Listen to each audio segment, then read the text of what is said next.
Okay, mtazamaji wa Student Connect, na hapa pia nimepata bahati ya kuzungumza na miongoni mwa wabunge wa serikali ya Daruso ama wabunge wa serikali ya wanafunzi wa Chuo Kikuu cha Dar es Salaam. Mheshimiwa, kwanza naomba ujitambulishe, lakini pia utuelezee kwa ufupi kuhusiana na kikao ambacho katika siku leo kilikuwa kikifanyika hapa cha serikali ya Daruso. Kwa majina mimi naitwa Reno Salum, ni mbunge wa serikali ya wanafunzi Chuo Kikuu cha Dar es Salaam, lakini pia ni kiongozi wa kambi rasmi ya kudili na wahuni kwenye bunge tukufu la Chuo Kikuu cha Dar es Salaam. Leo tulikuwa tuna kikao cha 4 cha bunge letu la ripoti, na kilichokuwa kinaendelea ndani ya bunge letu tukufu la Daruso ilikuwa ni kutokuelewana kwa baadhi ya wabunge, lakini pia na baraza la mawaziri, na hiyo imepelekea kuahirishwa kwa kikao hicho kwa sababu baraza la mawaziri limegoma kuwasilisha ripoti kutokana na changamoto ndogo ambazo zimetokea. Napenda sana kuchukua nafasi hii pia kuwashauri wabunge wenzangu, lakini kuasisitiza tuwe wagumu sana kwenye masuala haya ambayo kwa muda huu yanaweza yakapelekea taharuki sana katika chuo chetu, lakini pia niwasisitizie wabunge na waheshimiwa mawaziri kwamba hii Daruso ni platform ya kujifunza uongozi. Kwa hiyo chochote ambacho kinafanyika aidha kiwe kizuri ama kibaya, tukichukulie kama funzo, kwa sababu mwisho wa siku sisi ndio generation ambao tutakuja kuiongoza hii nchi. Kwa hiyo kwa yote ambayo yanaendelea kutokea hapa Daruso tunachukulia kama ni sehemu ya mafunzo, lakini pia tunachukulia kama ni masomo ambayo sisi kama wanafunzi, lakini sisi kama viongozi wadogo ambao tunajifunza na kuendelea kugain siku hadi siku. Lakini pia kwa wale wengine ambao wanatamani kujiunga na serikali ya wanafunzi Daruso, tunasema Daruso ni jitu likubwa sana.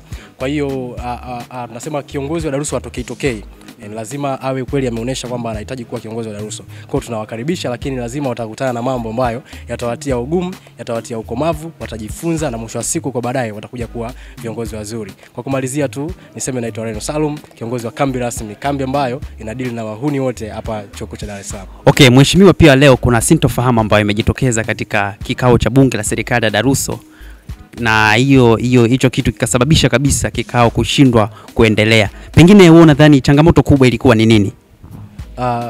Kwa upande wangu nadhani katiba yetu ambayo inatuongoza hapa Daruso bado ina changamoto, bado ina sehemu ambazo zinatakiwa zifanyiwe amendment, kwa sababu tunaona mambo mengi ambayo yanazuka ndani ya bunge letu ambayo yanakuja kupelekea migongano miongoni mwa wabunge, baraza la mawaziri, lakini ofisi ya speaker, na kutokana na kutokuwa na namna nzuri ambayo katiba imeelezea. Hata leo unaona hapa ndani tumeshindwa kuendelea na kikao kwa sababu ya baadhi ya vifungu ambavyo kwenye katiba vinaonekana vinatakiwa viende hivi, lakini watu wanapeleka tofauti. Kwa hiyo nafikiria tusilaumu sana kuhusiana na mambo kutokuendelea, lakini pia lazima tutafute muda kuangalia namna ambavyo tunaweza tukaiamend katiba yetu ambayo inatuongoza, kwa sababu tuko hapa kwa ajili ya katiba.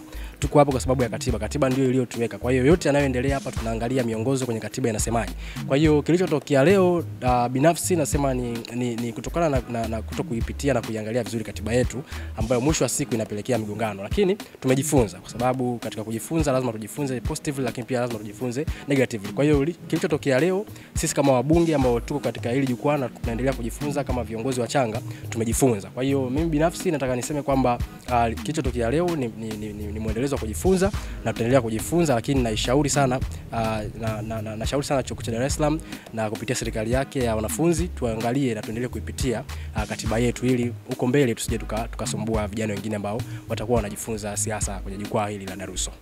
Naam, lakini pia kutokana na sintofahamu ambayo imeendelea katika siku leo, kuna wabunge wengi wanasema chanzo cha sababu cha kikao kushindwa kabisa kuendelea ni kutokana na waziri ambaye ameingia kwenye kikao cha bunge bila kuapisha. Pengine wewe unafikiri hii ni sababu ya msingi sana ambayo imesababisha mkutano huo kushindwa kuendelea, ama kuna sababu zingine behind?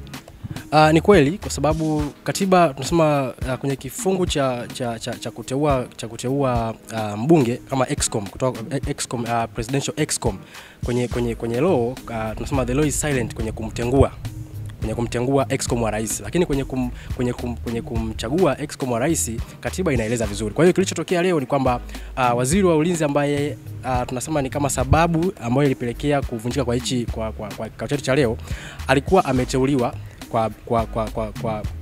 kwa PDF ya rais, lakini alikuwa hajaapishwa mbele ya speaker.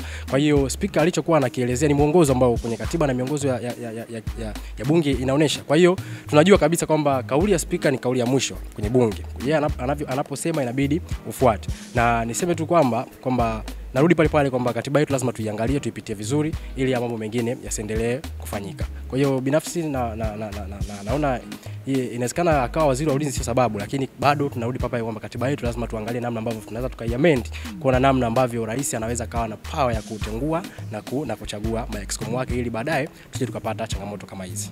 Okay, na kufikia hapo mimi sina la ziada. Nikusii tu kuendelea kuifuatilia Student Connect. Mimi naitwa Miki NM Miki. Bye bye.